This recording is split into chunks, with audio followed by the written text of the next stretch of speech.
राधा माधव जय कुंज बिहारी जय राधा माधव जय कुंज बिहारी जय गोपी जन वल्लभा जय गिरिवरा धारी जय गोपी जन वल्लभ जय गिरिवर जय यशोदा नंदना जय ब्रजन रंजना जय यशोदा नंदना जय ब्रजन रंजना जय यमुना तीरा वनचारी जय कुंज बिहारी जय यमुना तीरा वनचारी जय कुंज बिहारी हरे कृष्णा कृष्ण कृष्ण हरे हरे हरे राम राम राम हरे हरे हरे कृष्णा कृष्ण कृष्ण हरे हरे हरे राम राम राम हरे हरे हरे कृष्णा कृष्ण कृष्ण हरे हरे हरे राम राम राम हरे हरे हरे कृष्णा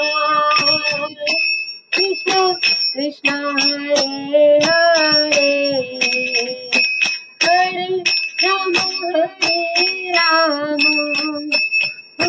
राम राम राम हरे हरे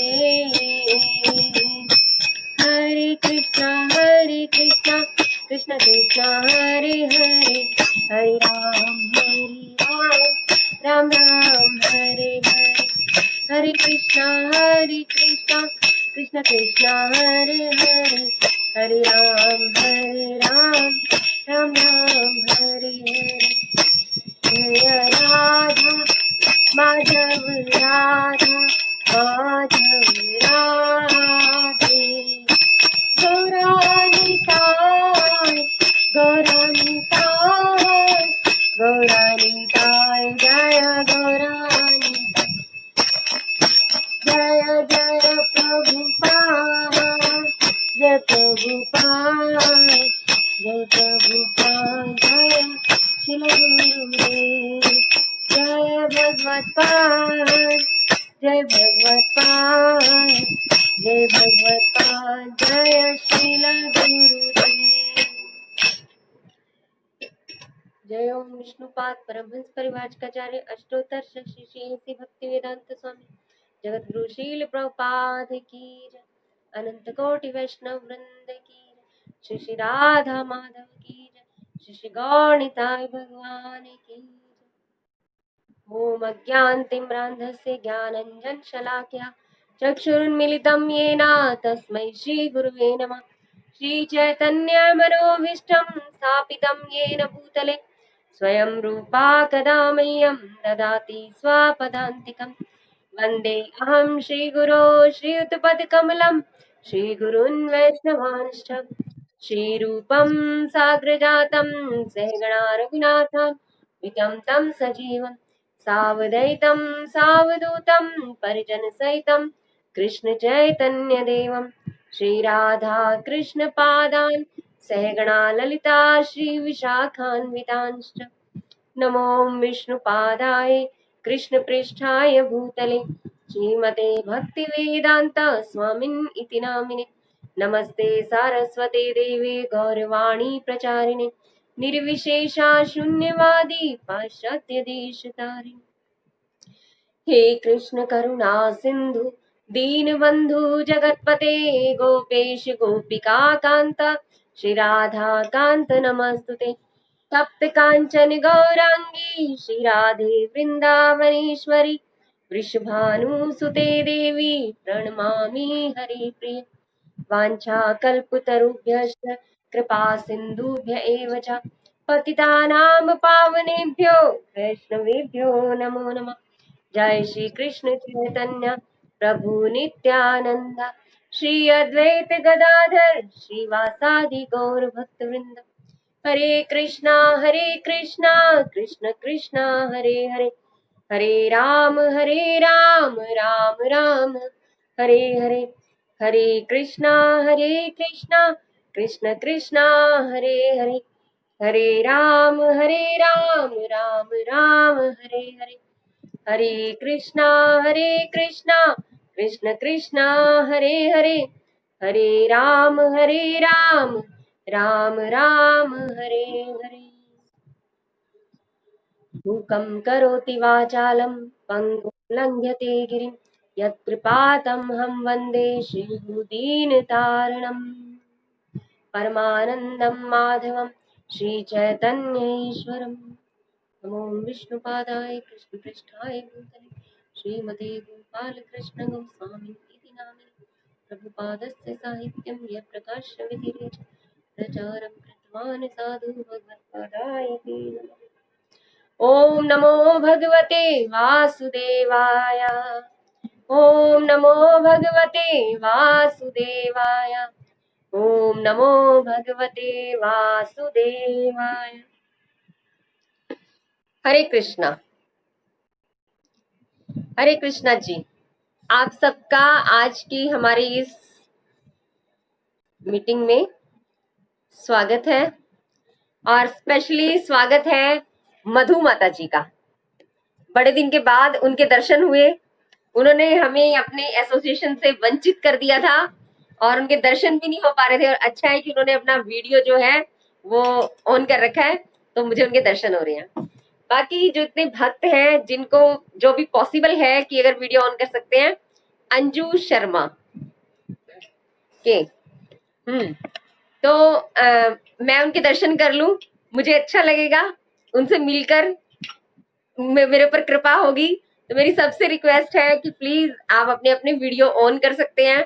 ऐसा कुछ नहीं है, हम घर में बैठे हैं, जैसे भी बैठे हैं, हरि कथा किसी भी जगह पे किसी भी समय किसी भी अवस्था में भगवान का नाम लिया जा सकता है और हरि कथा भी श्रवण की जा सकती है।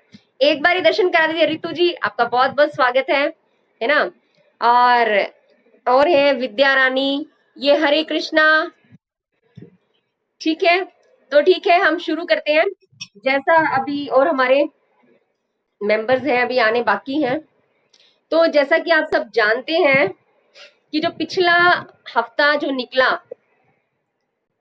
महाजन माता जी, प्रभु जी कहाँ है? प्रभु जी नहीं है आज। हरि बोल। शैलजा महाजन माता जी। हाँ जी, एक मैसेज आया किसी का, हरे कृष्णा। ठीक है, हरे कृष्णा माता जी। तो माता जी, जैसा कि आप सब जानते हैं कि जो पिछला महीना गया है 17 से 23 तारीख तक ना, तो वो विश्व हरिनाम दिवस या हरिनाम वीक, हरिनाम सप्ताह के रूप में वो मनाया गया इस्कॉन के द्वारा, और बहुत अच्छा निकला। उसमें बहुत सारी एक्टिविटीज थी, वो प्लान की गई थी कि किस तरह से हम इसको मनाएं। हरिनाम सप्ताह मनाने का एक मेन ये उद्देश्य था कि जो प्रभुपाद ने हमें दिया, जो हरिनाम दिया, जो हमें इतना फॉर्चुनेट बनाया, जो इतना सौभाग्यशाली बनाया, हरिनाम के बारे में यही कहा है कि ब्रह्मांड भ्रमिते कौन भाग्यवान जीव, गुरु कृष्ण प्रसादे पाए भक्ति लता बीज। तो वो जो भक्ति लता का बीज जो प्रभुपाद ने हमें ऐसे ही दे दिया, कि हमारी कोई योग्यता ना होते हुए भी प्रभुपाद ने हमें वो भक्ति लता बीज दे दिया। तो अब हमारा क्या जो है कर्तव्य है कि हम उस भक्ति लता बीज को दूसरों में वितरित करें, क्योंकि ज्ञान जो है, ज्ञान वैसे आप सबको पता, ज्ञान बांटने से ही बढ़ता है। और अगर हम प्रभुपाद का जो ऋण चुकाना चाहते हैं, हरे कृष्णा, वेलकम प्रभु जी। तो जो अगर प्रभुपाद का हम ऋण अगर चुकाना चाहते हैं, वैसे तो हम चुका नहीं सकते श्री प्रभुपाद का ऋण, लेकिन अगर फिर भी हम चुकाना, थोड़ा बहुत हम सोचते हैं कि हम चुकाना चाहें, तो वो हम कैसे कर सकते हैं? वो हम हरिनाम का वितरण करके ही कर सकते हैं। तो इस उद्देश्य की प्राप्ति के लिए इस्कॉन ने क्या किया कि ये जो हरिनाम विश्व सप्ताह मनाया गया। तो जैसा मैं बताया कि इस सप्ताह में अनेक प्रकार की जो एक्टिविटीज थी वो की गई। सबसे पहला जो मुख्य काम था वो था हरि नाम को प्रचुर मात्रा में लेना, यानी कि वो हमारे लिए एक डोज की तरह था, पोषण की तरह से था। तो हम जितना हम मिनिमम कर रहे थे अपना, मिनिमम 16 माला, और जितना भी हमने कोटा अपना रखा हुआ था, कोई 25 कर रहा था, कोई 30 या कोई 32 कर रहा था रोज का, तो उसके बाद उसको और भी ज्यादा संख्या में हरिनाम करना था। दूसरा क्या था कि एक फॉर्चुनेट पीपल जो मुहिम जो चलाई गई वो क्या थी कि लोगों को ये सौभाग्य प्रदान करना हरिनाम लेने का। तो जो जो इस्कॉन के जितने डिवोटी थे, तो उनको उनकी सर्विस थी कि आप लोग गली गली, शहर शहर, हर जगह जाइए, और चाहे उनके मुख से एक हरिनाम निकले, क्योंकि एक कृष्ण नाम में भी इतनी शक्ति है कि हम उतने हम पाप कर नहीं सकते जितना कि वो कृष्ण नाम जो है वो उन पापों का हरण कर लेता है। तो एक बार भी, यदि वो एक बार भी कृष्ण नाम लेंगे, तो उनका अगला जो उनका जन्म है वो मनुष्य का जन्म अवश्यंभावी है, वो जरूर से जरूर होगा, मनुष्य जन्म होगा। और मनुष्य जन्म होगा तो फिर ये हो सकता है कि किसी ना किसी रूप में उनको भक्ति लता बीज प्राप्त हो जाए। तो भगवान उन पे जरूर कृपा करेंगे, तो इसलिए उनको फॉर्चुनेट बना दिया। तो ये एक थी कि सबसे हम लोग जा रहे थे सभी लोग, और सबसे कह रहे थे कि आप हरे कृष्ण महामंत्र का उच्चारण कीजिए। और फिर दूसरी बात क्या थी, हरे कृष्ण महामंत्र का उच्चारण तो कर रहे थे, साथ में उसका, जब हम किसी कार्य को, किसी अच्छे कार्य को अपने लिए करते हैं, तो उसका हमें उतना फल मिलता है जितना कि उसका फल निर्धारित किया गया है। लेकिन जब हम उस कार्य को किसी दूसरे के लिए, किसी सत्य कार्य में, किसी की भलाई के लिए हम समर्पित कर देते हैं, तो उसका फल और भी बढ़ जाता है। तो ये क्या करवाया गया कि जो ये हरिनाम था, इसको दूसरों के लिए, विश्व शांति और प्रेम के लिए भगवान को समर्पित कर दिया गया। ये एक जप यज्ञ था। तो उसी तरह से तो फिर ये एक चलाया गया, तो बहुत सारे लोगों को हम मिले, मैं भी काफी लोगों से मैं मिली इस दौरान। एक चीज मुख्य वो देखने में आई कि लोग, बहुत सारे लोग ऐसे हैं कि जिन्हें हरे कृष्ण महामंत्र के बारे में अभी भी नहीं पता। तो ये है कि जितने लोग हम जानते हैं और हम हरि कथा का महत्व समझते हैं, हमें हरि का नाम जो है वो उन लोगों तक पहुंचाने के लिए पूरा प्रयास करना चाहिए। दूसरी बात ये थी कि उनमें से भी जो लोग नहीं जानते थे, उनमें से भी जो लोग, जैसे कुंती महारानी कहती है, जन ऐश्वर्य शुत्र श्री भी, ये चार चीजें जिसके पास है, ऊंचे कुल में जन्म है, जिसके पास ऐश्वर्य है ना, जो कि थोड़ा सा पढ़ा लिखा है, तो जो सुंदर है, तो ये जो चार चीजें जिसके पास है, वो चार क्या है, वो चार भगवान के नाम को लेने में कभी रुचि उनकी नहीं होती। अगर उनकी रुचि होती है, अगर देखा जाए कि उनकी भगवान का नाम लेने में रुचि है, तो समझो कि ये बहुत बड़े सौभाग्य की बात है, और वो बहुत एक्स्ट्रा ऑर्डिनरी पीपल है। अगर ये चार चीजें जिनके पास है, अच्छे ऊंचे कुल में जन्म भी है, जो बहुत पढ़ा लिखा भी है, और जो सुंदर भी है ना, तो अगर वो भगवान में इंटरेस्टेड है, तो समझो कि बहुत बड़ी चीज है, वो इंसान बड़ा ही सौभाग्यशाली है, और वो बड़ा, मतलब हम उसको ये बहुत अप्रिशिएट करेंगे उसको। तो क्योंकि भगवान की शरण में साधारणतः लोग किस लिए जाते हैं? जब कोई दुख होता है तभी जाते हैं भगवान की शरण में। अगर सब कुछ ठीक ठाक चल रहा है तो फिर कौन भगवान, कैसे भगवान? हम नहीं समझते भगवान को कुछ ना। तो ये हमारी मेंटेलिटी है। बहुत सारे भक्त ऐसे हैं कि आप लोग जो है मैं समझती हूँ बहुत अच्छे परिवार से हैं, पढ़े लिखे भी हैं, सब कुछ है, तो इसीलिए आप लोग एक्स्ट्रा ऑर्डिनरी है, लेकिन साधारण लोग ऐसा नहीं समझते। तो ये था, बहुत सारी कथाओं का जो है वो रहा, कथाएं का आयोजन हुआ, और हरिनाम के ऊपर, हरिनाम की महत्ता के ऊपर, तो ये सब कुछ इस हफ्ते में हम सब ने किया। और ये जो महीना है, अब ये एक स्पेशल चीज ये हुई कि ये जो, हाँ, सप्ताह था, ये जो सप्ताह था तो ये कहाँ आ रहा था, ये एक ऐसे स्पेशल महीने में आया कि जिसका नाम पुरुषोत्तम मास है। और ये भी बड़े संयोग की बात है, और ये भी बड़ी वो बात है कि एक अनोखी बात है कि इस बार जो ये पुरुषोत्तम मास है वो कब आया, चतुर्मास में आया। यानी एक बहुत महत्वपूर्ण चीज जो हो, और वो बड़े सौभाग्य को प्रदान करने वाली हो, और वो और भी ज्यादा सौभाग्य देने वाली चीज के साथ जुड़ जाए, तो फिर उसकी जो है जो महत्ता है वो और बहुत ज्यादा बढ़ जाती है। कैसे? जैसे एक बहुत सुंदर सोने की अंगूठी है, और उसमें एक बस क्या है कि बहुत सुंदर कहीं नगीना है, और वो सोने की अंगूठी में लगा दिया, तो उस सोने की अंगूठी का जो सुंदरता है वो और भी बढ़ जाती है। इसी तरह से जो ये 4 महीने हैं चतुर्मास के, ये 4 महीने, जैसा हमने शुरू में चतुर्मास के शुरू में हमने चर्चा की थी कि जो 4 महीने हैं वो भगवत प्राप्ति के लिए, भगवान की भक्ति के लिए बड़े ही उत्तम माने गए हैं। और उनमें से भी, उनमें भी अगर फिर जब अब इन 4 महीनों के अंतर्गत पुरुषोत्तम मास आ गया, एक ऐसा मास कि जो 3 साल में एक बार आता है, और उस मास के उस मास, वो मास अगर चतुर्मास में आया तो यानी कि 5 महीने हमें ऐसे मिल गए, यानी एक एक महीना बोनस का हमें मिल गया। और उसमें जो किए गए जो हमारे वैदिक कार्य, जो हमारे भक्तिमय कार्य है, उनका जो फल है वो अनंत गुना हो जाता है। तो ऐसा ये पुरुषोत्तम मास है।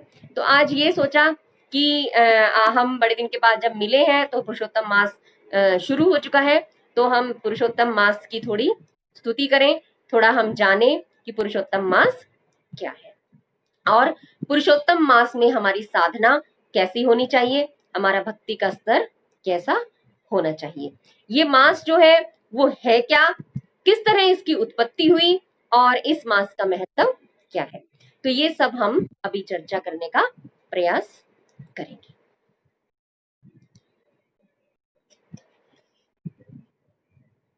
तो ये जो मास है, पुरुषोत्तम मास है क्या? पुरुषोत्तम मास को अधिक मास कहा जाता है। अधिक मास यानी कि एक साल में जैसे 12 महीने होते हैं, तो इस साल में, जिस साल ये पुरुषोत्तम मास आता है, उस साल में क्या होता है, उस साल में 12 महीने ना होकर उसमें साल में 13 महीने होते हैं, तो इसको जो है अधिक मास कहा जाता है। तो ऐसा क्यों होता है कि किसी किसी साल में ये अधिक मास आ जाता है? तो इसका एक गणना है, जैसे कि हमारे जो कैलेंडर है, हमारे जो कैलेंडर वो 2 प्रकार से जैसे कार्य करता है। वैसे जॉर्जियन कैलेंडर है, जो इंग्लिश कैलेंडर, रोमन कैलेंडर, जैसे जिस हिसाब से वो चलते हैं, जैसा आजकल पूरे संसार में वही कैलेंडर जो है प्रचलित है। और अंग्रेजों ने, हमारे पहले हमारे यहाँ नहीं था ये, तो जब अंग्रेज यहाँ आए तो उन्होंने हमारे देश में भी इसका प्रचलन कर दिया, नहीं तो हमारा जो कैलेंडर था वही चलता था। आज भी हमारे जितनी भी हमारे वैदिक कार्य होते हैं, तो वैदिक कार्य जो होते हैं उसमें क्या है कि ये मनाया जाता है, मतलब उसी कैलेंडर के हिसाब से मनाया जाता है ये। तो क्या होता है इसमें, जो सूर्यमान है और जो चंद्रमान है, ये 2 तरह के कैलेंडर अभी भी हमारे देश में प्रचलित है। वैसे 4 प्रकार के जो महीने हैं वो प्रचलन में होते हैं। कौन कौन से हैं वो? जैसे एक सूर्य मास, एक चंद्र मास, एक नक्षत्र मास और चौथा सावन मास। तो ये 4 प्रकार के ये कैलेंडर्स चलते हैं। तो मेनली जो है वो सूर्यमान और चंद्रमान है। नक्षत्रमान भी होता है, वो इसी में इंक्लूड होता है, चंद्रमास के साथ ही इसको इंक्लूड कर दिया जाता है, नक्षत्र मास भी। वो हम थोड़ा देखेंगे सारा। तो क्या कि सूर्यमान जो है, सूर्यमान क्या होता है कि जो संक्रांति है, सूर्य जो है, जैसे 12 राशियां होती हैं और 12 राशियों में जो सूर्य एक राशि से जब दूसरी राशि में प्रवेश करता है तो वो जो तिथि होती है उसको संक्रांति कहते हैं, और वहां से फिर महीना चेंज हो जाता है। इसी तरह से चंद्रमा जो होता है, चंद्रमा का जो महीना है, वो चंद्रमा का महीना पूर्णमासी से अगली पूर्णमासी तक चंद्रमा का महीना होता है। तो वो क्या होता है, उसमें दो उसके पक्ष होते हैं, जैसा आप सब लोग जानते हैं कि पूर्णमासी के बाद जब प्रतिपदा शुरू होती है तो प्रतिपदा से लेकर और फिर अमावस्या तक, और अमावस्या के बाद फिर प्रतिपदा से लेकर फिर पूर्णमासी तक। तो इस तरह 2 पक्षों में फिर ये महीना जो है वो पूर्ण हो जाता है। और जो नक्षत्र मास है, तो नक्षत्र क्या होते हैं, नक्षत्र जो है वो मेनली वैसे तो 88 नक्षत्र हैं, लेकिन 27 मेन नक्षत्र माने जाते हैं जो चंद्रपथ पे रहते हैं। तो नक्षत्र मास में क्या होता है कि आकाश में स्थित जो तारा समूह है उसको नक्षत्र कहा जाता है। तो ये चंद्रमा के पथ से, चंद्रमा के रास्ते से जुड़े होते हैं, और जो चंद्रमा है वो एक एक नक्षत्र से विचरण करता है। तो जो वो काल होता है, जितना वो टाइम पीरियड होता है, वो टाइम पीरियड नक्षत्र मास कहलाता है। नक्षत्र मास है वो 27 दिन का होता है, और जो सूर्य मास है वो 30 दिन का होता है। और इस तरह से तो जो इसी आधार पे अलग अलग से सूर्य के एक राशि से दूसरी राशि में जब गोचर करता है तो सूर्य उसको संक्रांति कहते हैं। और यह एक सौर घटना है। ज्योतिष शास्त्र के अनुसार कितनी है, 12 राशियां हैं, और जब सूर्य 12 मतलब हर बारी बारी से इस राशि से होकर गुजरता है। मेनली संक्रांतियां बहुत सारी हैं, हम जानते हैं। मकर संक्रांति है, बड़ी महत्वपूर्ण है। तो मकर संक्रांति इस समय जो सूर्य वो उत्तरायण में प्रवेश करता है और बड़ा अच्छा माना जाता है ये। और जो है मेष संक्रांति है, तो मेष संक्रांति को हिंदू जो सौर कैलेंडर है उसमें नया साल भी कहा जाता है। आमतौर पे मेष संक्रांति को बैसाखी आती है। तो ये सब है, 14 या 15 अप्रैल को ये इस तरह से आती है। तो ये जो सौर गणना के अनुसार जो महीने हैं उसमें क्या होता है, कुछ महीने मतलब ये अलग अलग तरह के होते हैं। कुछ महीने 30 दिन के होते हैं, कुछ महीने 29 दिन के होते हैं। एक जो महीना है आषाढ़ का महीना वो 32 दिन का होता है, और बाकी सारे महीने 31 दिन के होते हैं। फिक्स है। बहुत मतलब ये हमारा बड़ा ही जैसे साइंटिफिक है ये सारा, जो ज्योतिष शास्त्र को समझते हैं तो बहुत साइंटिफिक है सब। और जो चंद्रमास है, उस चंद्रमास में क्या होता है कि ये 15-15 दिन का जो समय है, और फिर ये इस तरह से होता है। और जो सावन मास है जो चौथा, उसमें भी 30 दिन के महीने रहते हैं। मतलब इतना डिटेल में हमें जाने की जरूरत नहीं है, बस मैंने एक थोड़ा सा आपको थोड़ा सा बताया कि क्योंकि मुझे भी खुद को बड़ा रहता है कि हाँ मैं जो चीज अभी जान रही हूँ, समझ रही हूँ, तो उसको थोड़ा सा ठीक से समझूं। तो ये जो अधिक मास है वो क्यों आता है, जब हमारी जो आपने देखा होगा जन्म पत्रियां बनती हैं तो उसमें 2 तरह की गणना होती है, एक सूर्य के हिसाब से, एक चंद्र के हिसाब से होती है। तो ऐसे ही जब भी कुछ भी स्थान का, काल का निर्धारण किया होता है, किसी तिथि का निर्धारण करना होता है, तो उसमें दोनों को वो बैलेंस करना होता है। सूर्य जो है वो थोड़ा तेज चलते हैं, और जो चंद्रमा है वो थोड़ा धीरे चलते हैं। यानी कि सूर्य का जो महीना है वो थोड़ा तेज होता है, और चंद्रमा का जो है वो थोड़ा धीरे, उनके टाइम पीरियड में फर्क होता है। तो कितना होता है, सूर्य वर्ष में 365 दिन और करीब 6 घंटे का एक साल होता है। जैसा हमने देखा ना कि जो महीने थे उसमें क्या था, 29 दिन था, 31 दिन था, और इस तरह से था। लेकिन जो चंद्रमा का जो साल है वो साल 354 दिन का होता है। ठीक है, तो 11 दिन का फर्क हो गया, 11 दिन का फर्क हो गया। अब ये 3 साल के 11 दिन, तो तीसरे साल यानी एक साल निकला उसके 11 दिन, दूसरा निकला उसका 11 दिन, फिर जो तीसरा साल है उसके 11 दिन मिला के कितने हो गए फिर? मतलब 11 दिन या फिर 33 नहीं तो 31 या कुछ ऐसे दिन मिला के कुछ उसमें, मतलब एग्जैक्ट टाइम नहीं बता पाऊंगी मैं कितना, लेकिन फिर एक महीना वो हो जाता है। तो उस एक महीने को बराबर करने के लिए, यानी कि वो जो हमारे पास 30 से 31 दिन जो हमारे पास बच गए, उसको बराबर करने के लिए एक अधिक मास की उत्पत्ति हुई। ये हमारे ऋषि मुनियों ने जब कैलेंडर का सारा कुछ ऐसे किया तो उसकी अधिक मास की उत्पत्ति हुई। तो अब ये अधिक मास की उत्पत्ति हुई, अधिक मास की उत्पत्ति तो हो गई। हमारे यहाँ जो हर चीज है वो लाइव है, जीवित है। यानी कि हमारे जो वेद शास्त्र भी है ना, वेद शास्त्र भी मूर्तिमान स्वरूप है, उनका भी एक स्वरूप है, उनका एक वो उनका व्यक्तित्व है। कुछ भी ऐसा नहीं है कि मृत है, जीवित नहीं है। तो इस तरह से जो ये महीने हैं, इनका भी एक इनकी एक एक अधिष्ठात्री देवी है, और इनके इनका जो है इनका प्रिजाइडिंग डिटीज भी है। जैसे कि हम तिलक लगाते हैं ना, तो तिलक पे हम कहते हैं ललाटी केशवम ध्याये नारायणम मधोदरे वक्षस्थले माधवम तु गोविंदम कंठकूपे। तो ये जितने 12 महीने हैं ना, ये 12 महीनों के नाम पे है। दामोदर है, जैसे कार्तिक मास आता है तो फिर दामोदर मास कहते हैं हम कि उसको दामोदर मास है। तो ये सारे भगवान के जो अलग अलग रूप हैं उनके नाम से है। तो अब जो है पुरुषोत्तम मास की तो स्थापना हो गई, पुरुषोत्तम मास की तो उत्पत्ति हो गई, लेकिन अब इसको क्या कहा गया, इसमें क्या एक एक चीज थी, इसमें जो सूर्य, ये महीने तो जो वो जो दिन थे वो चंद्रमास के धीरे चलने के बाद जो अधिक मास बचे थे उनको कर करके मनाए गए। इसमें सूर्य जो है वो संक्रांति में प्रवेश नहीं करता था, मतलब सूर्य संक्रांत नहीं आती थी इसमें, आती नहीं है मतलब। तो जब सूर्य संक्रांत नहीं आती तो हाँ जी क्या आया है कि जब पुरुषोत्तम मास, मतलब अभी अभी एंड में आप पूछना या फिर दोबारा भेजिए आप एक बारी, मैं देखती हूँ क्या आपने भेजा।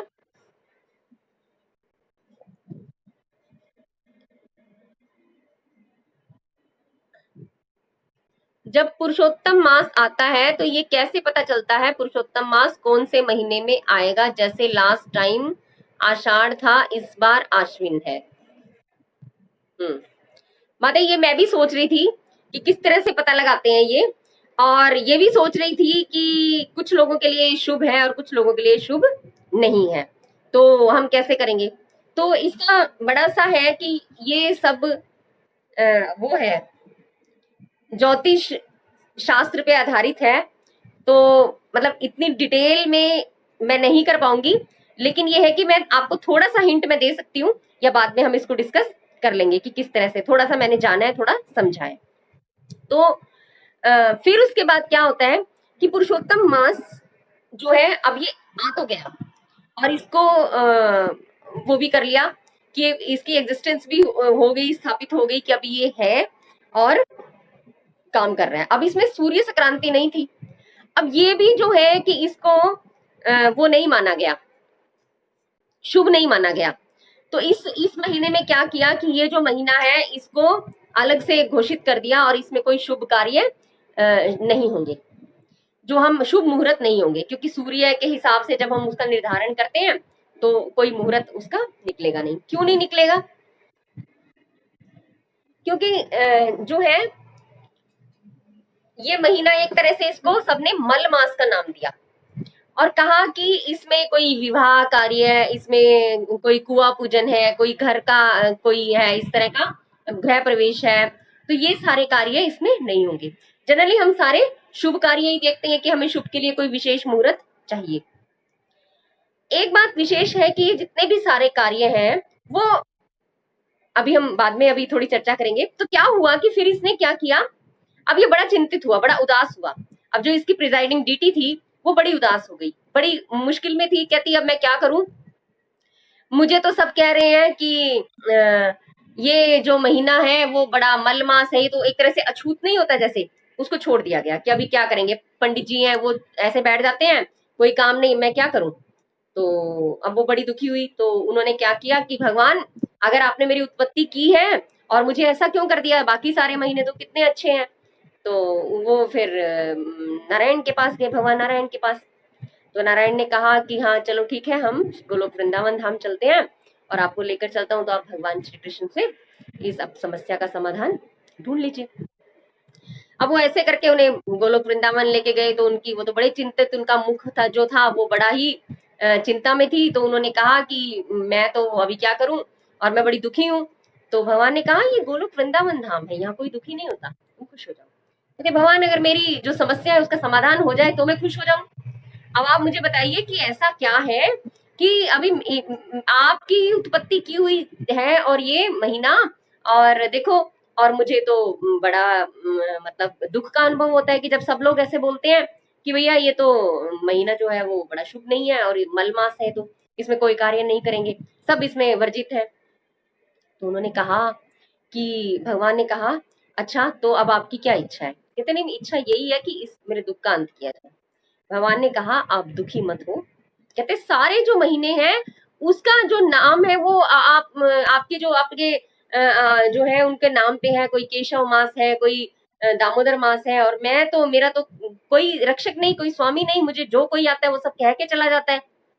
तो भगवान ने कहा आप मेरी शरण में आए हो, जो मेरी शरण में आता है वो कभी भी हताश या निराश नहीं होता। मैं आपकी रक्षा का वचन देता हूं और मैं आपका संरक्षक हूं, और मैं इस महीने को अपना नाम देता हूं। तो उन्होंने इस महीने को अपना नाम दिया पुरुषोत्तम मास। भगवान जो है पुरुषों में उत्तम पुरुष, भगवान एकमात्र पुरुष ही भगवान है, तो उन्होंने अपना नाम दिया पुरुषोत्तम मास। अब जो था, क्योंकि अब ये सिद्धांत था, सिद्धांत की सूर्य जो है वो मकर ना उस राशि में नहीं होगा, संक्रांति नहीं होगी, तो फिर वो जो वर्जित है, जो जितने भौतिक कार्य हैं वो वर्जित होंगे। कहते अब देखो सारे कोई इसमें तो कोई शुभ कार्य हो ही नहीं रहा। भगवान ने कहा कि अच्छा ये बताओ मुझे कि ये जो गृह प्रवेश है, ये जो कुआं पूजन है, ये जो विवाह उत्सव है, ये जो जन्म उत्सव है, क्या यही सारे शुभ कार्य है? ये तो शुभ कार्य, इनको किसने शुभ कार्य कहा? कि इससे भी शुभ कार्य क्या है? भक्ति में कार्यों को संपन्न करना। सबसे अधिक शुभ कार्य तो वही है। शुभ कार्यों का फल नहीं मिलेगा इसमें कि हम कर रहे हैं, वो तो हम फल की इच्छा से कर रहे हैं ना। वैसे हम समझते हैं सब कि जब फल की इच्छा से जो कार्य किए जाते हैं या तो उनके शुभ फल होते हैं, उनके अशुभ फल होते हैं, और वो दोनों ही क्या होते हैं? दोनों ही हमें बांधने वाले होते हैं।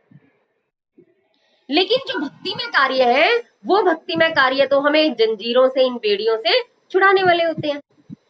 तो भगवान ने कहा कि अच्छा है कि इस महीने में, ये महीना इतना उत्तम महीना है, पुरुषोत्तम मास है, ये उत्तम महीना है।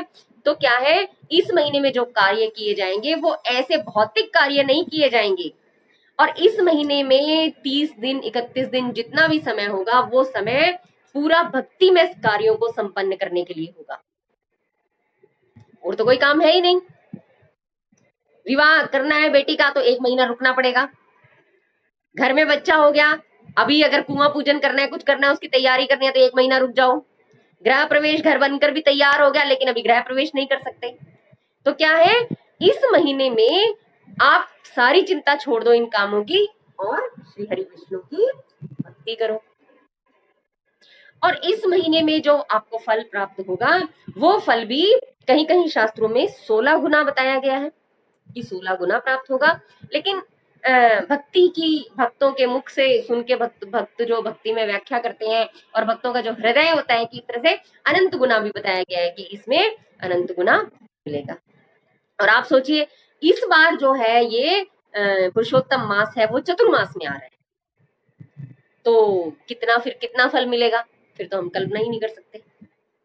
वैसे तो जितने भी भक्ति में कार्य हैं उनके जो फल हैं उनकी गणना हम कर ही नहीं सकते, क्योंकि हम भक्ति को समझ ही नहीं सकते कि भक्ति किस लेवल पे है। सुदुर्लभा कृष्ण आकर्षणी, जो कृष्ण को भी आकर्षित करती है, तो उसका फल क्या होगा? हम उसके फल की सीमित बुद्धि से हम नहीं कर सकते। भगवान अचिंत्य है, इनकंसीवेबल, और भक्ति में प्रक्रिया को भी हम नहीं समझ सकते, वो भी इनकंसीवेबल। तो फिर इसका फल, फल के बारे में तो मतलब हमें अभी प्रोसेस करना है, फल भगवान देने वाले। तो इस तरह से फिर ये पुरुषोत्तम मास का जो फल है वो निर्धारित किया गया, और भगवान ने कहा बहुत अच्छा है। तो जो अब जो ये मल मास था, इसका जो अधिक मास था, इसका नाम हो गया पुरुषोत्तम मास। इस तरह से पुरुषोत्तम मास की उत्पत्ति हुई और ये सब कुछ हुआ। अब जो है पुरुषोत्तम मास की महत्ता क्या है, ये कथा कहाँ से प्राप्त होती है, कहाँ मिलती है? तो पद्म पुराण में इसका वर्णन। महाभारत काल की कथा है। क्या होता है, हम प्रश्न कर सकते हैं कि अच्छा ये वहां नहीं पड़ी या वहां नहीं पड़ी। कई बार क्या होता है कि कुछ घटनाएं होती हैं, जैसे हम कई बार कुछ लिखते हैं, कुछ शास्त्र का कुछ रचना करते हैं, कुछ करते हैं, या हम किसी से मिलते हैं तो हम कोई घटना बताते हैं, तो कोई जो घटना है वो रह जाती है। तो फिर हम कभी दूसरी जगह कहीं कुछ जाते हैं तो हमें दूसरी जगह याद आ जाती है, फिर हम उस बात का जिक्र दूसरी जगह करते हैं। तो ऐसे ही जो वेद शास्त्र पुराण जो है, तो कहीं कहीं जो घटनाएं जिस तरह से कुछ जो मिस है वो किसी दूसरे शास्त्र में मिल जाती हैं। तो हमें ऐसे उनकी प्रामाणिकता पे संदेह नहीं करना चाहिए, क्योंकि पद्म पुराण भी एक प्रामाणिक शास्त्र है। तो पद्म पुराण में वर्णन है कि जब श्री कृष्ण पांडवों से मिलने वन में गए,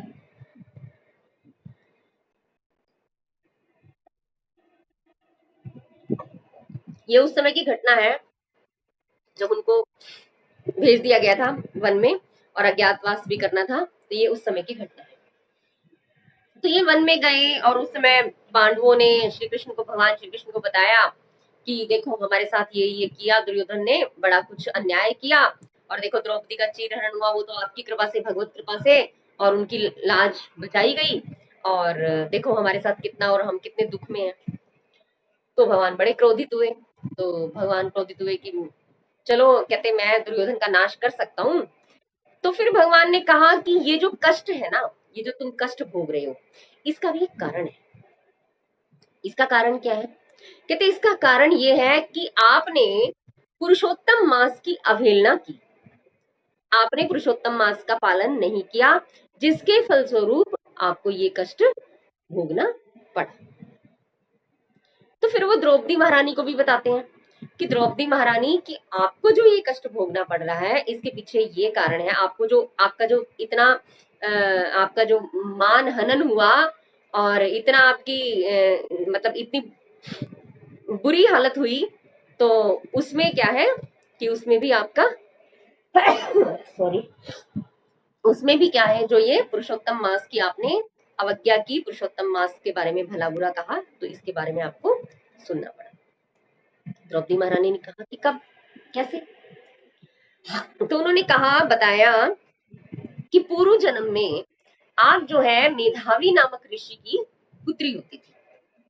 तो मेधावी नामक ऋषि की पुत्री थी, तो जो ऋषि जो थे वो बड़े ही, मतलब उनकी माता का देहांत हो गया था, जो कन्या थी उनकी माता का देहांत हो गया था, तो ऋषि के आश्रम में रहती थी वो। कृष्णा कृष्णा कृष्णा हरे हरे, हरे राम राम राम हरे हरे, हरे कृष्णा कृष्णा कृष्णा हरे हरे, हरे राम राम राम हरे हरे, हरे कृष्णा कृष्णा कृष्णा हरे हरे, हरे राम राम राम हरे हरे कृष्णा।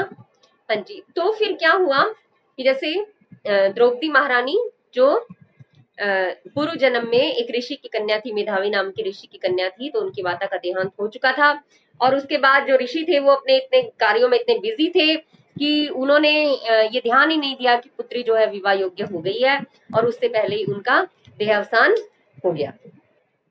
अब ऋषि तो परम गति को प्राप्त हुए, और जो उनकी कन्या थी अब वो अकेली रह गई। अब जो कन्या थी वो विवाह योग्य थी, बड़ी ही सुंदर थी, बड़ी गृह कार्य में दक्ष थी, और बड़ी ही सुशीला थी। तो ऋषि कन्या थी तो बहुत हर तरह से गुणवान थी। तो उन्होंने क्या किया कि अब वो सोच में है कि मैं विवाह योग्य तो हूँ, लेकिन मेरा विवाह कैसे होगा, बड़ी उसमें थी। अब उधर से दुर्वासा मुनि थे जो वो ऋषि से मिलने के लिए आए। अब आकर उन्हें पता चला कि ऋषि जो है वो तो भगवत धाम जा चुके हैं और उनकी पुत्री जो है वो अभी आश्रम में है। तो वो उनकी पुत्री से मिले और पुत्री को बड़ा ही सांत्वना दी कि बताया जैसे जो भी ऋषि ने और दुर्वासा मुनि ने, और उनकी पुत्री ने कहा, पुत्री को कहा कि आपका मुख जो है वो बड़ा ही मलिन दिख रहा है, आप किसी चिंता में हो आप ना, तो मुझे बताओ, मैं आपके पिता के समान हूँ, मैं आपकी चिंता का समाधान करूंगा। तो उन्होंने कहा कि मुझे एक ही चिंता है, कि मेरी चिंता ये है कि मेरा विवाह ही नहीं हुआ, मेरा संरक्षक कौन है। तो बड़ी सुसंस्कृत और बड़ी ही सुशीला कन्या थी। अब उनके लिए विवाह योग्य वर जो ढूंढना वो भी एक बड़ा कार्य था। तो ऋषि ने कहा कि आप ऐसा कीजिए कि जो अभी पुरुषोत्तम मास आने वाला है और पुरुषोत्तम मास का व्रत को आप धारण कीजिए। तो जो वो कन्या थी उसने क्या किया कि बड़ी हंसी उड़ाई। उन्होंने कहा कि ये पुरुषोत्तम मास जो है वो आने वाला है और आप नहीं ये तो मल मास के नाम से जाना जाता है, इसमें क्या तपस्या करनी। मल मास में तो क्या होता है कि मल मास में तो सारे शुभ कार्य वर्जित ही होते हैं, आप मुझे इस मास में तपस्या करने के लिए बोल रहे हैं। और उन्होंने बड़ी हंसी उड़ाई पुरुषोत्तम मास की। तो ऋषि कहने लगे कि देखो, मैं तो इस बात को सहन कर लूंगा क्योंकि मैं आपके पिता का मित्र हूँ, लेकिन ये जो है आपको, आपने चाहे ये मूर्खतावश ये कार्य किया है, लेकिन इसका जो फल है वो आपको भुगतना पड़ेगा। तो द्रौपदी जो थी कहा कि नहीं नहीं ऐसा कुछ नहीं है, और वो आश्रम में रह गई। अब धीरे धीरे क्या हुआ कि उसका सारा सौंदर्य नष्ट हो गया। आश्रम था, आश्रम भी बिल्कुल उजाड़ की तरह से हो गया, धन धान्य सब कुछ नष्ट हो गया क्योंकि उन्हें पुरुषोत्तम मास की जो है हंसी उड़ाई, खिल्ली उड़ाई, और इस तरह सब नष्ट हो गया। उसका रूप कांति सब धीरे धीरे हो गई। फिर उसके बाद जब उसने सोचा कि अब मैं क्या करूं, और उन्होंने कहा कि फिर तपस्या तो मुझे करनी ही पड़ेगी, और इस तरह उपाय पूछा गया। तो फिर उन्होंने क्या किया, जो भगवान आशुतोष है, भगवान शिव है, उनकी तपस्या की, उनकी शरण में वो चली गई और उसने बहुत तपस्या की। ऐसी तपस्या की कि गर्मी के जो मास होते थे, गर्मी के महीने होते थे, गर्मी के महीने में तपते हुए सूर्य के सामने वो खड़ी रहती थी और तपस्या करने के लिए। और जो सर्दी के महीने होते थे तो सर्दी में जो शीतल जल होता था, बर्फ जैसा जल होता था, उस जल के अंदर वो खड़ी रहकर तपस्या करती थी। इस तरह से उन्होंने बहुत बहुत साल तक तपस्या की और उनकी तपस्या से भगवान शिव जो है वो प्रसन्न हो गए। भगवान शिव प्रसन्न हो गए और उनके सामने प्रकट हुए। अब प्रकट हो गए तो भगवान शिव ने कहा कि आप जो है मुझसे वरदान मांगिए, आप क्या चाहती हैं, क्योंकि जो तपस्या की है, तपस्या करने का कोई ना कोई हेतु तो है ही है, तो आप मुझे बताइए। तो उन्होंने कहा, वो इतनी एक्साइटेड हो गई देखकर, जैसे हम भी अगर हमें कोई ऐसी मनचाही चीज मिल जाए या मिलने वाली है तो हम खुशी से उछलने लगते हैं। तो ऐसे ही वो बड़ी एक्साइटेड हुई और उसने कहा कि हाँ, मुझे पति चाहिए, मुझे पति चाहिए, मुझे पति चाहिए, मुझे पति चाहिए, मुझे पति चाहिए। तो उसने ये 5 बार कहा। वो कहती गई और भगवान शिव तथास्तु तथास्तु तथास्तु तथास्तु तथास्तु, भगवान शिव ने 5 बार तथास्तु कहा। तो फिर वो शांत हुई, जब बोल चुकी ना बड़े अच्छे से, तो फिर वो शांत हुई। तो भगवान शिव ने कहा ठीक है, अब आपको 5 पतियों की प्राप्ति होगी। अब वो होश में आई कि ये क्या हो गया। कहते भगवान ये क्या हुआ, ये आप मुझे कैसा, आप मुझे वरदान दे रही है कि मुझे श्राप दे रहे हैं। 5 पति होंगे, कहते एक कन्या के अगर कोई 5 पति हो तो उसके लिए जीना और मरना क्या, इस संसार में ना कभी ऐसा देखा, ना कभी ऐसा सुना गया, ऐसा तो कभी हुआ नहीं। तो भगवान शिव ने कहा कि मुझे नहीं पता, आपने वरदान मांगा और मैंने वरदान दे दिया, और अब मेरा काम था वरदान देना। और हाँ, मैं इतना कर सकता हूँ, इस जन्म में आपके नहीं होंगे तो आपके अगले जन्म में होंगे, लेकिन अब मेरा जो कहा हुआ वरदान है वो तो मतलब अब फेल होने वाला है नहीं। तो इस तरह से जो द्रौपदी महारानी थी वो फिर द्रुपद कन्या के रूप में उसका जन्म हुआ और फिर उसके बाद जो उनकी ये 5 पतियों के रूप में उन्होंने इन्हें प्राप्त किया।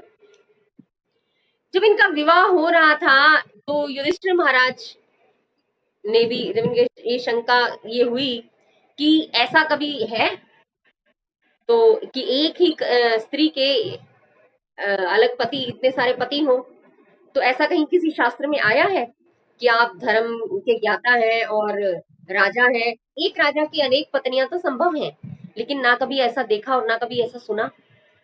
तो फिर उन्होंने बताया कि जो एक ब्राह्मण की कन्या थी, ब्राह्मणी, उनके उनके भी पति थे इस तरह से। तो उन्होंने शास्त्र से उदाहरण दिया और बताया कि इस तरह से है, ये अपवाद नहीं है, ऐसा पहले भी हुआ है। और जो धर्म के जानने वाले हैं वो इस चीज को समझते हैं, और जो सती स्त्री हैं उनमें महारानी द्रौपदी का नाम लिया जाएगा। और कुछ तरह की शर्तें थी, वो उस तरह उस पे उनका जो गृहस्थ आश्रम था वो पांचों का टिका हुआ था। तो इस तरह से उनका अपना जीवन यापन हुआ। एनी हाउ, जो भी जैसे भी तो महारानी द्रौपदी जो थी वो पुरुषोत्तम मास की अवहेलना करने के कारण इस कष्ट को प्राप्त हुई। तो इस तरह भगवान ने फिर उनको कथा सुनाई, पद्म पुराण में ये आती है। और भगवान ने कहा कि अब आप द्रौपदी महारानी के साथ और अपने पांचों भाई जो मिलकर, और अब आप क्या कीजिए, इस पुरुषोत्तम मास के व्रत का पालन कीजिए ताकि आप इस कष्ट से छुटकारा पा जाए। तो भगवान ने उनको ये रास्ता बताया। तो हमारे लिए कितना महत्व हो जाता है, हम भगवत गीता को कितना मानते हैं। एक एक श्लोक हम कहते हैं कि ये श्लोक भगवान ने कहा, भगवान ने कहा। तो ये पुरुषोत्तम मास भी जो है इसका व्रत का पालन करना है, ये किसने कहा? भगवान ने कहा। पुरुषोत्तम मास इतना महत्वपूर्ण है कि भगवान, वैसे तो भगवान जो चाहे वो कर सकते हैं, जैसी मर्जी मुश्किल हो उसका रास्ता निकाल सकते हैं। हिरण्यकशिपु का वध जो है वो भी पुरुषोत्तम मास में हुआ। हिरण्यकशिपु ने क्या वरदान मांगा था? ना मैं दिन में मरूं, ना मैं रात में मरूं, ना मैं अंदर मरूं, ना मैं बाहर मरूं, ना मैं ऊपर मरूं, ना नीचे मरूं, ना जल में मरूं, ना थल में मरूं। ये भी उन्होंने मांगा था कि मैं 12 महीनों में से किसी महीने में ना मरूं। तो भगवान के लिए क्या मुश्किल है? सब कुछ भगवान से ही उत्पन्न हुआ है। भगवान ने 13वें महीने की उत्पत्ति कर दी, ठीक है, 12 महीने। तो हिरण्यकशिपु का जो वध हुआ था वो इसी महीने में हुआ था, पुरुषोत्तम मास में। तो 3 साल का वेट करना पड़े अगर कोई उनका श्राद्ध मनाएगा तो। हर साल तो मनाया नहीं जाएगा, क्योंकि फिर पुरुषोत्तम मास में उनका वध हुआ तो पुरुषोत्तम मास में ही आएगा। तो जो भी है, मतलब भगवान की इतनी कृपा है। और एक कथा और आती है राजा नहुष की, कि उन्होंने भी पुरुषोत्तम मास का व्रत किया और फिर उसके बाद उनको अहंकार हो गया, तो फिर उनका पतन भी हो गया। तो ये अलग एक कथा है। हमारे लिए ये इम्पोर्टेंट है कि भगवान ने द्रौपदी महारानी को और पांचों पांडवों को जो है पुरुषोत्तम मास की जो महिमा है वो बताई है। तो हमें इस व्रत का पालन करना चाहिए। अब जो है पुरुषोत्तम मास तो है, अब इस व्रत का पालन कैसे करें? बहुत सारे नियम हैं, तो हम उसका पालन कर सकते हैं। आप सब जानते हैं चतुर्मास का जो महत्व है। चतुर्मास में भी हमने काफी सारी चीजें डिस्कस की थी कि हमें किस तरह से करना है। विधि निषेध जो हमने किए थे कि धामवास करना है, दृढ़ता पूर्वक निश्चय करना है, हमने ग्रंथों का श्रवण करना है, पठन करना है ना, और एकादशी व्रत का पालन करना है, दंडवत करना, इस तरह से ये किए थे। मेन रूप से जो हम इन सारे कार्य है, जो हम 3 कार्य जो है उनमें हम बांट सकते हैं कि 3 कार्य हमें विशेष रूप से करने ही करने हैं। 3 कार्य कौन से हैं? सबसे पहला कार्य है ब्रह्म मुहूर्त में उठना। ये जो महीना अभी है तो इसमें ब्रह्म मुहूर्त वैसे ही कम होता है। तो ब्रह्म मुहूर्त क्या होता है? सूर्योदय से 40 मिनट पहले, एक 40-45 मिनट पहले या 1-1.5 घंटा पहले, और उसके बाद आधा घंटा बाद में। तो इस तरह का ब्रह्म मुहूर्त का समय होता है। तो हमें 4:30 बजे, 4 साढ़े 4 बजे हमें उठ जाना चाहिए। और दूसरा क्या है कि भगवान के नामों का जो कीर्तन है, भगवान के नाम का जप है, या भगवान की कथा का पठन और श्रवण है, तो ये हमें जरूर करना चाहिए। और तीसरा जो कार्य है वो है तीर्थ यात्रा। तीर्थ यात्रा की भी कुछ विशेष तिथियां बताई गई हैं कि उन तीर्थ यात्रा हम लोग करें, विशेष तिथियों में स्नान करें, जैसे नवमी है, दशमी है, द्वादशी है, और चतुर्दशी है, और पूर्णमासी है। तो ये 5 तिथियां विशेष रूप से विशेष बताई गई, और ये सब हमें करना है।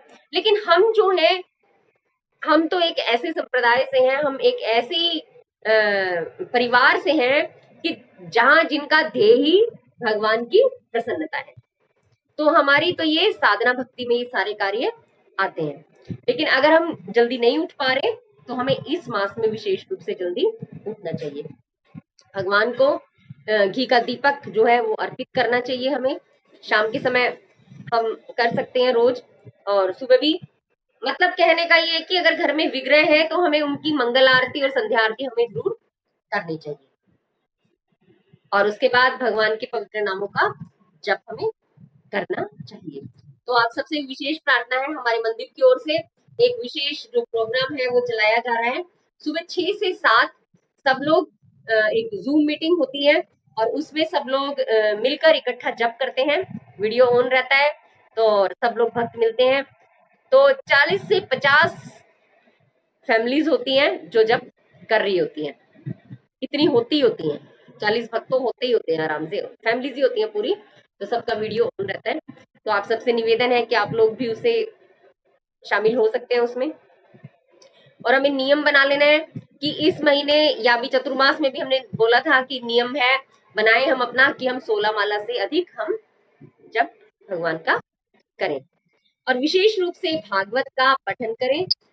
जो जिनके पास श्रीमद् भागवतम नहीं है, तो उनको उनसे अनुरोध है कि वो कृष्णा बुक पढ़ सकते हैं। तो उसमें भगवान की लीलाएं हैं। ठीक है, कोरोना काल है, तो हम किसी ऐसी जगह नहीं जा सकते जो तीर्थ स्थल है, लेकिन धामवास, रूपा जी ने कहा धामवास, रूप गोस्वामी ने बताया, श्री रूप गोस्वामी ने धामवास भक्ति के 64 अंगों में से जो 5 सर्वाधिक महत्वपूर्ण अंग है ना, उनमें से धामवास एक है। हरि नाम का जप करना, शास्त्रों का अध्ययन करना, श्रीमद् भगवत गीता और भागवतम का पठन करना, और धाम वास करना, शिव विग्रह की अर्चा सेवा करना। तो इस तरह से जो है वो 5 कार्य हैं। तो उनमें से जो धाम वास, धाम क्या है? जहां पे भगवान का नाम है, जहां पे भगवान के गुणों की, भगवान की लीलाओं की चर्चा हो रही है, जहां पे भगवान के भक्त हैं, जहां भगवान को भोग लगाया जा रहा है, वही भगवान का धाम है। क्योंकि भगवान वहीं पे प्रकट हो जाते हैं। भगवान तो हर जगह है। भगवान देख रहे थे जब हिरण्यकशिपु पूछ रहा था कि उस खंबे में, इसमें यहाँ भगवान है, इस भगवान है, वो देख रहे थे कि अभी हिरण्यकशिपु की उंगली किधर जाएगी और प्रहलाद महाराज किधर कहेंगे, और मैं उसी जगह प्रकट हो जाऊंगा।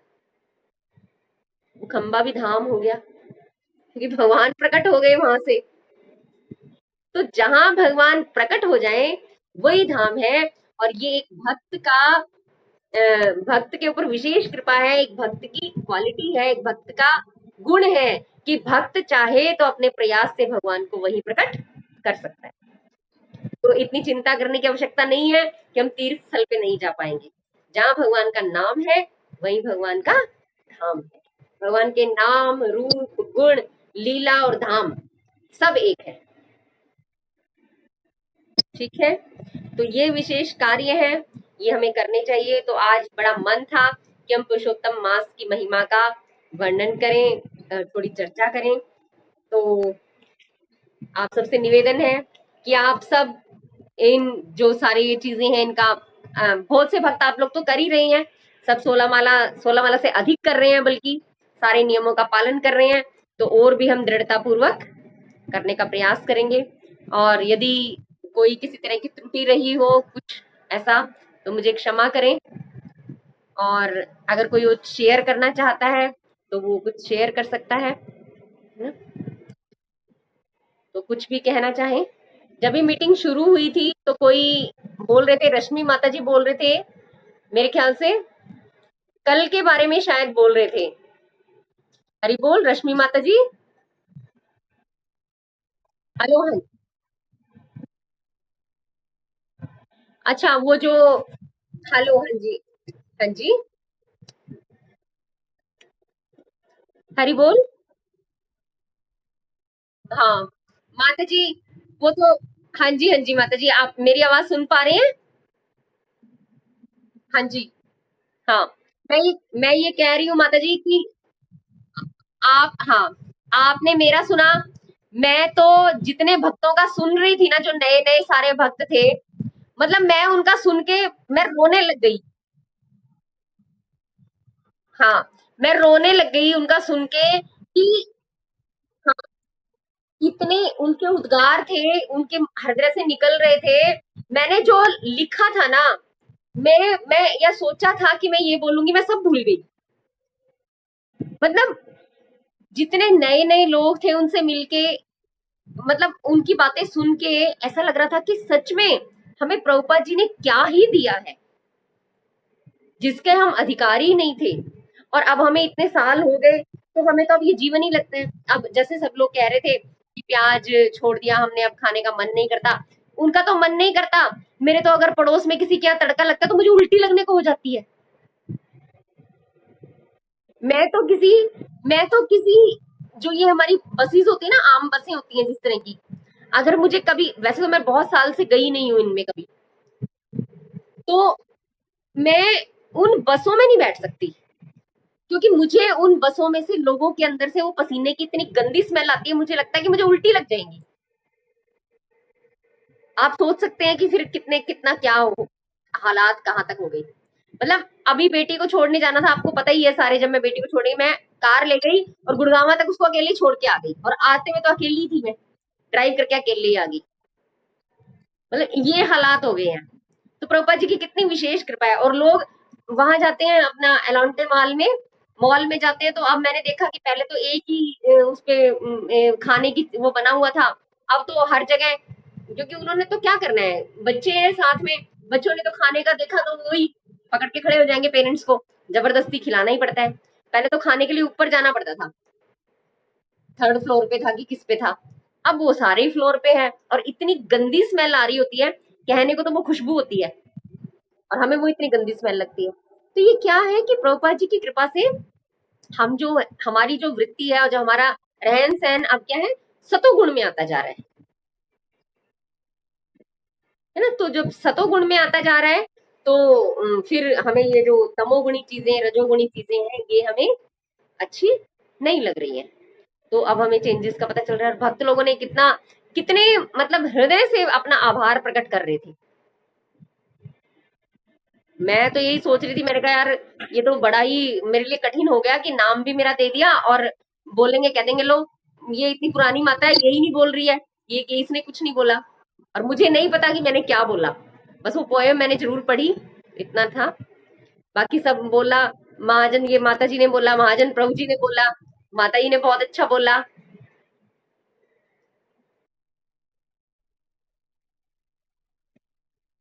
हाँ जी।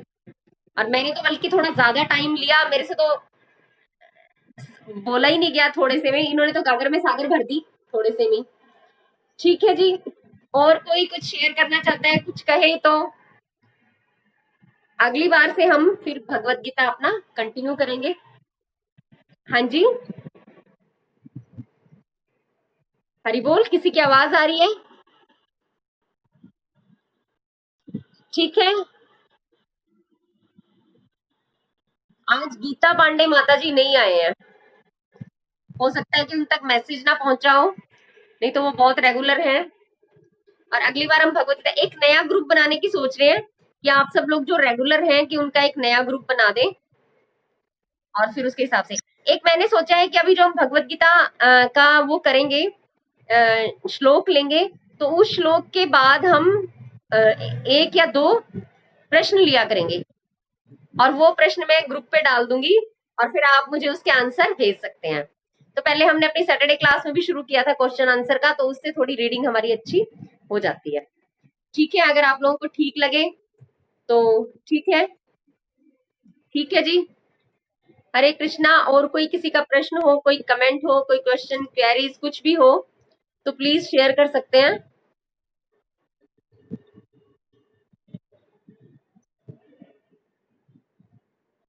ठीक है, आपसे निवेदन है सबसे कि इस महीने में ज्यादा से ज्यादा हरि नाम का जप करें, शास्त्रों का अध्ययन करें। तो हम मिलते हैं आज, हम मंडे को फिर मिलेंगे। ठीक है, तब तक के लिए हरे कृष्णा। जगत गुरु शील प्रभुपाद की जय। हरि नाम संकीर्तन की जय। पुरुषोत्तम मास की जय। हरि बोल।